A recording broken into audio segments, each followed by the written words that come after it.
Moi, j'invite les journalistes à devenir un ordre, comme les médecins, comme les avocats, les architectes.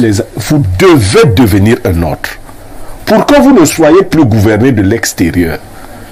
Pour qu'on ne vous sorte plus des organes qui vous répriment. Vous savez, pour réprimer un avocat, tout ce qu'il faut faire dans ce pays. Mais l'ordre protège d'abord l'avocat. Bien évidemment. Vous comprenez ça? Mais, donc, trop de force de l'État opprime les citoyens. Nous, on n'a que les devoirs. Les devoirs. Paye ta carte dentaire. Fais ceci, fais cela. Si ne fais pas, on va t'arrêter. Quand vous... Nous voulons parler du respect des droits des Camerounais. Avez-vous l'impression que le respect des droits des individus en République camerounaise, que ce respect-là est vraiment d'actualité? Pierre Blériot-Niemek, nous parlons des droits des Camerounais ce matin, en nous posant la question de savoir si c'est un leurre ou alors ça n'en est pas véritablement. Quel est l'état de lieu que vous pouvez faire du respect des droits des Camerounais en 2024? Alors, les droits des citoyens sont respectés au fur et à mesure qu'un État lui-même devient un État de droit. Or, chez nous, nous avons décrété que le Cameroun était un État de droit. C'est-à-dire que tout le monde, quand je vois un jeune mototaximan qu'on arrête, il dit aux policiers, le Cameroun est un État de droit. Qui lui a dit? Bon, on a dit ça. Est-ce qu'il a pu vérifier ça? Et j'entends le policier lui dire, le droit c'est moi.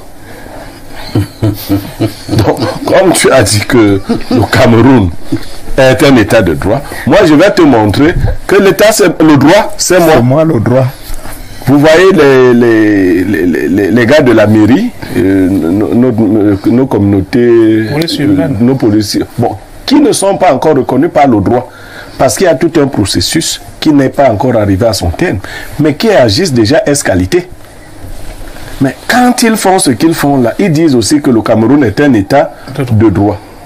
Quand vous allez dans un hôpital, vous devez être accueilli d'une certaine manière. Vous devez être soigné, parfois ici, même si vous n'avez pas d'argent. Parce que c'est le droit à la santé. Allez-y voir donc. Et ainsi de suite. On a dit que nous avions, les enfants pour l'école primaire avaient le droit à l'éducation non payante. Allez-y voir.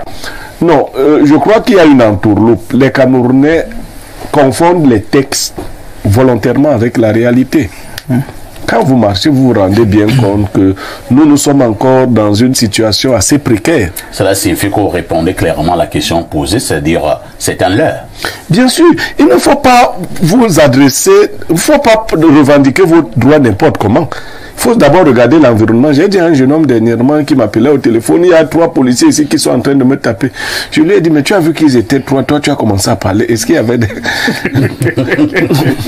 Tu es au commissariat, tant que ton avocat n'est pas arrivé, ne parle pas avec assurance. Parce que ce qui va... Au couloir, ce qu'on peut...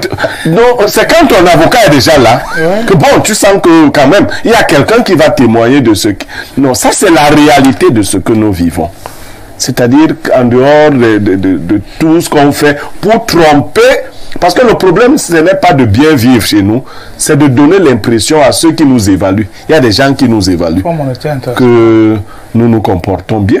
Mais je m'appesantis sur le cas de la police municipale. Ce que je perçois là, c'est de la sauvagerie urbaine. Des gens qui apparaissent en pleine chaussée et attrapent des motos, courent le risque de se faire écraser eux-mêmes. C'est de la sauvagerie. Et tous les 7 maires envoient leurs brigands, comme ça qu'il faut les appeler, puisqu'ils n'ont aucun statut. Ils envoient leurs brigands envahir les routes, sans droit. Donc au Cameroun, on peut agir sans droit. Et je vous prends un dernier exemple. Je suis assis, je vois assis à côté d'une buvette, je vois 2 gens arriver, parfois avec des sacs. Ils disent qu'ils sont venus là pour prendre l'OTVP, l'occupation temporaire de la voie publique. Mais j'ai essayé de regarder dans les textes, ça n'existe pas. Mais tout le monde paye.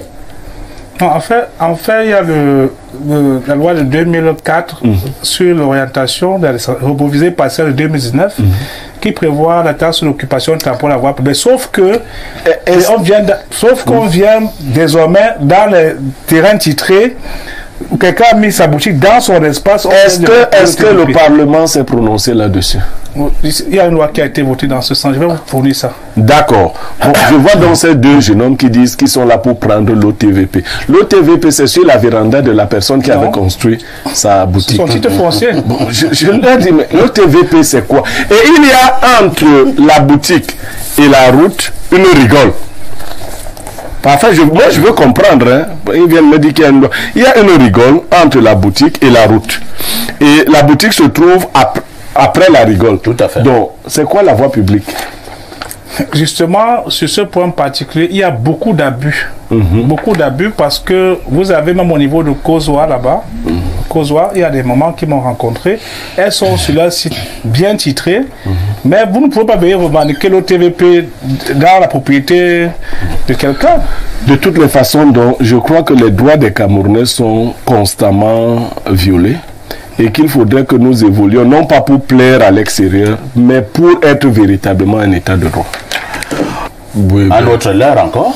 Bon, pas un leurre. Un leurre, c'est un bon mot. Un gros mensonge, comme on a... Ouais, moi, je voulais vous faire remarquer quelque chose parfois ici. Vous avez trop parlé de l'égalité. Oui. Quand l'État est trop fort, il écrase les citoyens. Et vous le subissez déjà dans votre corps de métier. Tout à fait. Comment est-ce qu'on devrait organiser le corps de la communication pour que les communicateurs ne sentent pas qu'une épée de Damoclès pèse sur eux? Ailleurs, c'est les pairs qui entretiennent la cause. Vous voyez? Moi, j'invite les journalistes à devenir un ordre, comme les médecins, comme les avocats. Les architectes. Vous devez devenir un ordre pour que vous ne soyez plus gouverné de l'extérieur. Pour qu'on ne vous sorte plus des organes qui vous répriment. Vous savez, pour réprimer un avocat, tout ce qu'il faut faire dans ce pays. Mais l'ordre protège d'abord l'avocat.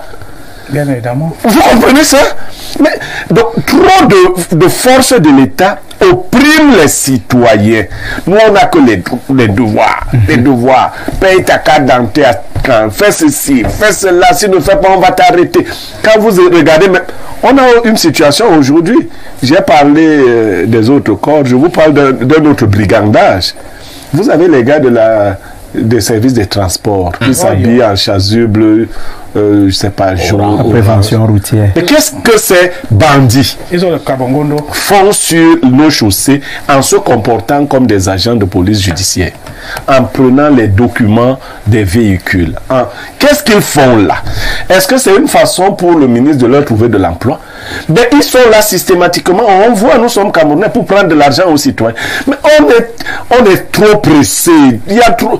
Libérer un peu d'énergie, on veut respirer. On veut respirer.